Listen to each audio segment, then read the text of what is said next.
fatos e versões. O que vai impactar na sua vida agora no Café com Política. No Café com Política de hoje, nós vamos conversar com o deputado estadual Bartô, que está sem partido, e ele é presidente da Comissão de Defesa do Consumidor e do Contribuinte da Assembleia Legislativa. Deputado Bartô, bom dia mais uma vez. Bem-vindo aqui ao Café com Política. Bom dia, Rodrigo Freitas, bom dia aí os ouvintes, bom dia a todos aí, muito obrigado aí pelo convite, prazer estar aqui. Nós é que agradecemos, deputado.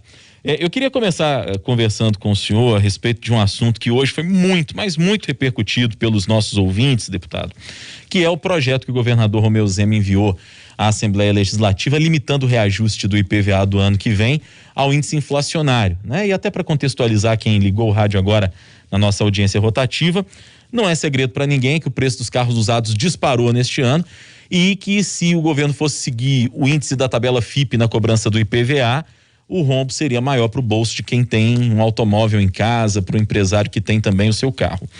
E esse projeto ele precisa ser votado até a próxima segunda-feira para valer, mas a pauta na Assembleia está trancada.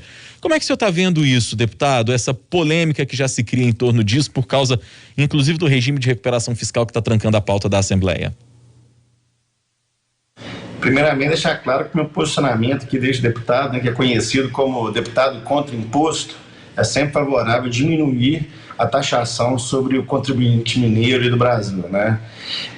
E também não poderia deixar de dar o crédito ao meu colega Bruno Engler, que tem um projeto já na casa em tramitação que tem o mesmo mérito, né, que é segurar realmente essa alta aí inflacionária nos carros usados, que fez disparar também o cálculo do IPVA. Hoje a Assembleia está realmente parada, né?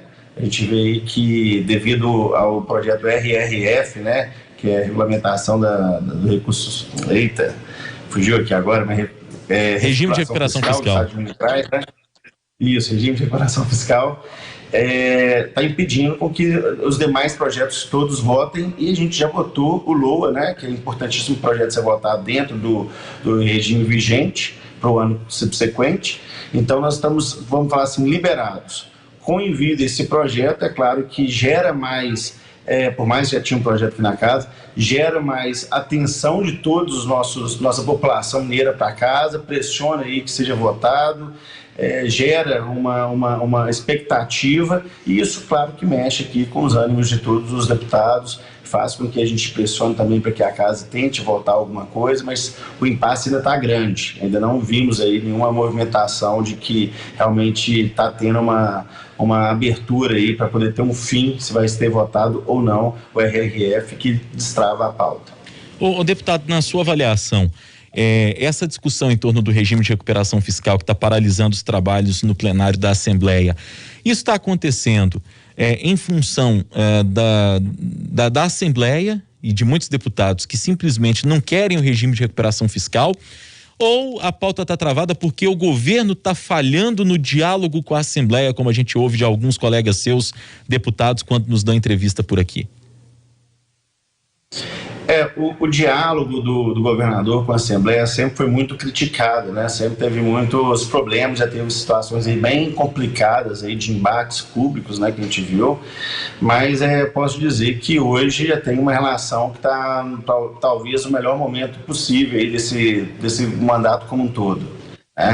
Mas quando falta diálogo, né, quando falta ali negociações, né, quando falta solução para chegar a um embate, a culpa sempre é dos dois lados, né? Sempre vale a pena tem conversas ali que a gente não acompanha propriamente dito, né? Que fica uma conversa muito de chefe de poderes, mas a gente sempre vê que falta ali sempre dos dois lados, sempre os dois lados têm que ceder, sempre os dois lados têm que abrir mão daquilo que quer, enfim, é assim que vai chegando ao consenso, né? Então, se por acaso está tendo um embate hoje, eu vejo que para os deputados é complicado votar nesse projeto. Eu pessoalmente sou favorável, sou sempre favorável à austeridade também, né, do Estado. Então, sendo assim, para mim é muito fácil votar, mas tem outros deputados aqui que vão enfrentar resistência forte em suas bases, né, o funcionalismo principalmente, que torna difícil esse projeto, né, de querer ver esse projeto na pauta sendo votado. Bem como também tem todo esse incômodo por trás aí de uma parte da Assembleia e tem que ser feito os devidos acordos aí junto com o governo. Então, para mim, falta realmente um diálogo maior entre os dois, né? Não dá para poder apontar o dedo para um ou para outro. Nós estamos conversando com o deputado estadual Bartô, que está sem partido. Ele é presidente da Comissão de Defesa do Consumidor e do Contribuinte da Assembleia Legislativa. Ainda nessa seara do projeto relativo ao IPVA, deputado, o senhor, enquanto presidente da Comissão do Consumidor e do Contribuinte, é interessante ouvi-lo, né? Até porque a gente está falando, quando fala do IPVA, de consumidores e contribuintes diretamente. É um projeto que o senhor acha que que deve ser discutido de alguma forma na comissão presidida pelo senhor, e o senhor está planejando alguma coisa nesse sentido? Ou essa paralisação toda, esse clima que existe aí de dificuldade de tramitação mesmo do projeto, impede até que essa discussão seja levada de maneira mais profunda a uma comissão temática? O que acontece é que a casa entra em recesso aqui em torno do dia 20 de dezembro, né? Então nós estamos uma semana aí de recesso praticamente. Então acaba que as autoridades todas também param bastante as discussões, a casa fica um pouco debilitada aqui para a gente poder dar início a entrar com requerimento, poder discutir, para poder ver. Esse projeto que o governador mandou realmente pegou a gente um pouco de surpresa também. Então, devido ao prazo que nós estamos no final do ano aí, paralisação dos trabalhos, fica complicado a gente tomar uma iniciativa de pedir uma audiência pública, teria que estar convocando uma comissão extraordinária para poder só votar isso. Tem colegas, né, que já estão voltados mais para os trabalhos na base, né, uma vez que a casa também está com os trabalhos parados devido ao travamento da pauta. Então, enfim, desse final de ano complica um pouquinho, pegou a gente um pouco de surpresa esse projeto aí, mas não deixamos de levantar essa discussão que é muito importante, né, que é a diminuição dos impostos para todos os nossos cidadãos. Mudando um pouquinho agora o assunto, deputado, a gente tem destacado que o senhor está sem partido faz um tempo, desde que deixou o Partido Novo, se elegeu pelo Partido Novo. Eu recebi uma informação de bastidor há poucos dias que eu queria confirmar com o senhor, até porque o senhor está fugindo toda vez que a gente pergunta sobre um novo partido aqui no Café com Política. O senhor não está falando assim, olha, eu vou para tal partido, até porque eu sei que essa decisão talvez ainda não esteja tomada também. Mas brincadeiras à parte, eu recebi uma informação de que o senhor estava de malas prontas para o Podemos, que agora vai ter, ou que agora já tem um candidato à presidência da República, que é o ex-ministro e ex-juiz Sérgio Moro. Procede essa informação, deputado Bartô? Não procede. Na verdade, eu nunca fujo dessas perguntas, não, é porque realmente é complicado você decidir um novo partido que você está indo, tem várias questões que você tem que analisar, questão de chapa para poder concorrer, questão de movimento de grupos suprapartidários, questão do próprio ambiente de cada partido, aceitação da minha própria base aqui, conversa com a base para poder estar alinhado. Então, realmente é uma conversa que leva um tempinho para poder se decidir. Mas com o Podemos mesmo, é um partido que ainda não tive nenhuma conversa, não recebi nenhum convite deles, então ali realmente não procede essa informação. E por onde vai passar exatamente essa decisão de um novo partido? E pergunto no seguinte sentido: nós temos visto, deputado, a movimentação de algumas legendas já se aglutinando no entorno do governador Romeu Zema, até porque as pesquisas têm mostrado uma aceitação grande do eleitorado em relação ao governador, uma aprovação do trabalho dele. Essa decisão do senhor passaria por um apoio à tentativa de reeleição do governador Romeu Zema? Nós sabemos que o senhor já teve alguns embates com ele, mas o senhor também compartilha de muitos pontos de vista com o governador. Essa decisão passa pela postura de um novo partido em relação às eleições do ano que vem, quando o assunto é a reeleição do governador? Deixar bem claro aqui um pouquinho que esses embates com o governador sempre foram muito necessários, né? Acho que toda vez que eu entrei em algum debate com alguma medida de governo, sempre foi a fim de colocar o trem de volta nos trilhos, né? Então sempre tive muito apoio até da minha própria base, que coaduna com apoio ao governador Zema. Meu apoio ao governador sempre foi e sempre será 100%, uma vez que 100% não digo não no total do que ele faz, mas de estar junto com ele, uma vez que é o melhor governo que a gente viu aqui em Minas Gerais, né? Então, enfim, tem meu apoio, apesar de ter algumas questões ali que a gente tem que colocar. Agora, o que é o principal para poder decidir realmente o partido para qual eu vou é o respeito da minha independência, né? Exatamente essa questão, por exemplo, aqui com o governo. Eu apoio ele, mas eu não posso deixar de ser isento de criticá-lo quando ele erra também algumas questões que, para mim, são muito caras.